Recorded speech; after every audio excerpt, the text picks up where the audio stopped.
Hello and welcome to Unacademy. In international relations, power projection is usually not done politely and it doesn't come knocking on the door. Instead, it arrives quietly through covert operations, through economic strangulation, through targeted assassinations, and sometimes through outright use of military force. Today's session asks a difficult but necessary question. Has the United States acted as a defender of democracy or as a global imperial power that topples governments it dislikes? This is not an emotional rant. This is an evidence based examination of US involvement in regime change, targeted assassinations, and covert interference by using declassified documents, Senate hearings and congressional investigations, and mainstream academic scholarship. And we culminate the story in Venezuela with the recent capture of Nicolas Maduro, which represents not an anomaly, but a continuation of American policy of imperial hegemony. Now, before we proceed, I have an important announcement. Today is your last chance to enroll for our IAS courses at the lowest price ever. Unacademy subscription is available at just 17,999 along with CSE Assure guarantee. For further details, click on the link in the video description and don't forget to use the code IAS English to avail the offer. Now let's come back to our discussion. The modern regime change playbook begins in Iran. In 1951, Iran's democratically elected Prime Minister Mohammad Mossadegh nationalized the Anglo Iranian Oil Company to ensure Iranian resources belonged to the Iranian people and not to Western imperial interests. But Britain immediately retaliated as it feared loss of revenue and influence. But the United States, which saw this as a strategic threat to Western influence in West Asia and its control over global oil markets, engineered a ruthless regime change operation. The Central Intelligence Agency, or the CIA, executed Operation Ajax in 1953, using bribery, planted newspaper stories, hired mobs, and military pressure. The CIA overthrew Mossadegh and restored monarchy under Mohammad Reza Shah Pahlavi. This operation achieved three things. It protected Western oil interests, it eliminated a nationalist government, and normalized covert regime change as US policy. This single event created long term blowback, culminating in the 1979 Iranian Revolution and permanent US Iran hostility that persists till date. Just a year later, in 1954, the US repeated the model in Guatemala in 1954. President Jacoba Arbenez introduced land reforms that threatened the United Fruit Company, a powerful American corporation. So the CIA orchestrated Operation PB Success. It funded and armed militias, ran psychological warfare via radio broadcasts, and spread fear of an impending communist takeover. Eventually, Arbenez resigned and a brutal military rule followed. Guatemala then descended into decades of civil war and genocide with over 2 lakh deaths. The message was clear. Democracy was acceptable only if it aligned with US economic interests. Then came Africa, in the country of Congo. After independence from Belgium, Congolese Prime Minister Patrice Lumumba sought control over Congo's vast mineral wealth and resisted any Western domination. Declassified US Senate investigations later revealed that the CIA, which considered Lumumba as a threat, authorized a covert plan to eliminate him. It supported rival factions that led to the Prime Minister's arrest and was eventually assassinated in 1961. Later, the US installed Mobutu Seko, who ruled for over 3 decades with extreme corruption but maintained a firm pro Western alignment. Next was Chile in South America, where a democratically elected leader was toppled and later eliminated. In 1970, then socialist leader Salvador Allende was democratically elected, but US President Richard Nixon and his national security advisor Henry Kissinger authorized a CIA campaign to destabilize Chile.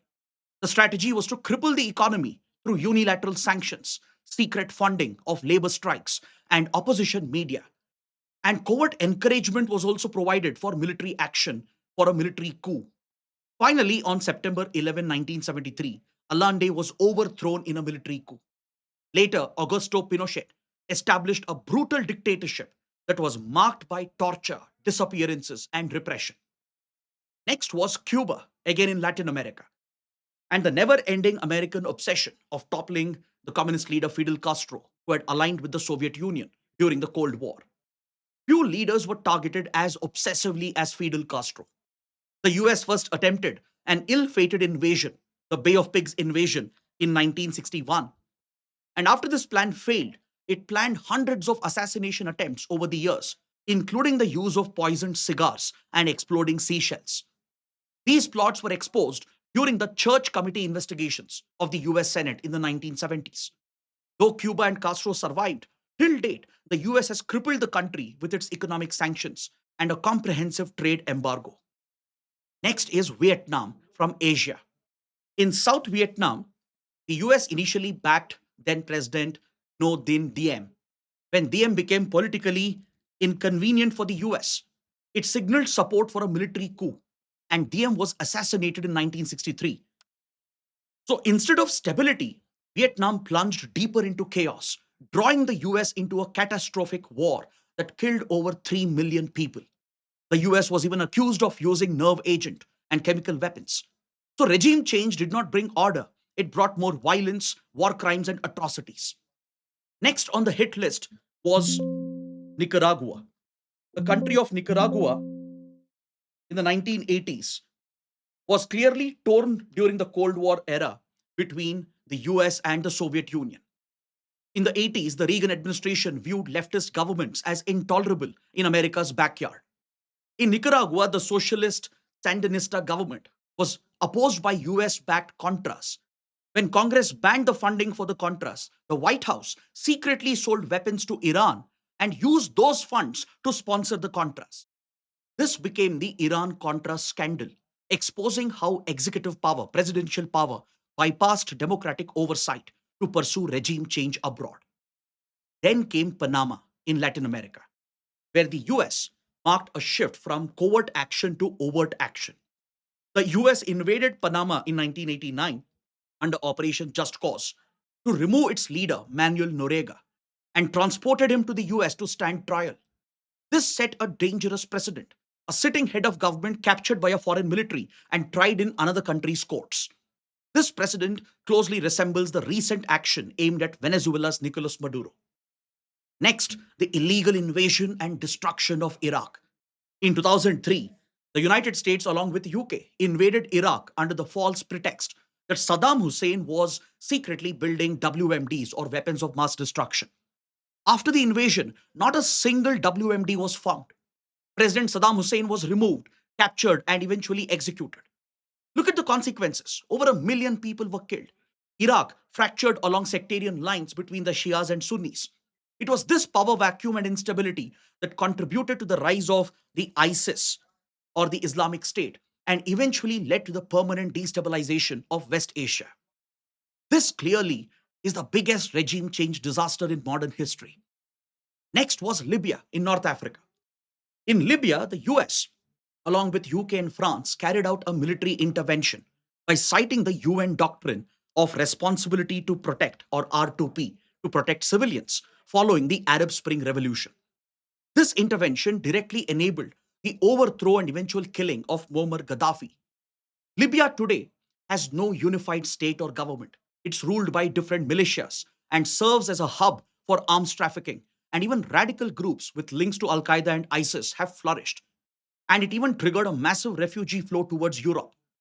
So, regime change in Libya removed a notorious dictator like Gaddafi, but destroyed the state and its people forever. Then, how can you forget the Syrian civil war, which started from 2011 onwards, following the Arab Spring uprising against Bashar al Assad, which was largely sponsored by the US and its allies to topple the pro Iranian regime. The CIA didn't even hesitate in Syria to work with Al Nusra Front, which was an Al Qaeda faction, to achieve its narrow goals.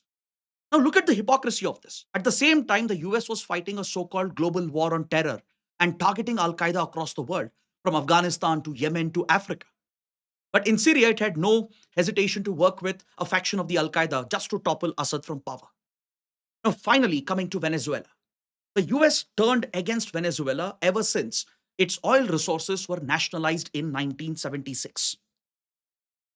And the leftist regimes, which eventually came to power, they were strongly opposed by the US, especially after Hugo Chavez emerged in 1999. In April 2002, then Venezuelan President Hugo Chavez was briefly overthrown. Though the US did not directly organize or participate in this coup attempt, it definitely knew about the conspiracy well in advance, and the CIA had maintained contacts with the plotters. The US even quickly welcomed the interim change, but Chavez managed to return to power within 48 hours. But the seeds of enmity had been sown between the two countries. After Chavez, it was Nicolas Maduro who would come to power in 2013 and immediately became a target for US regime change operations.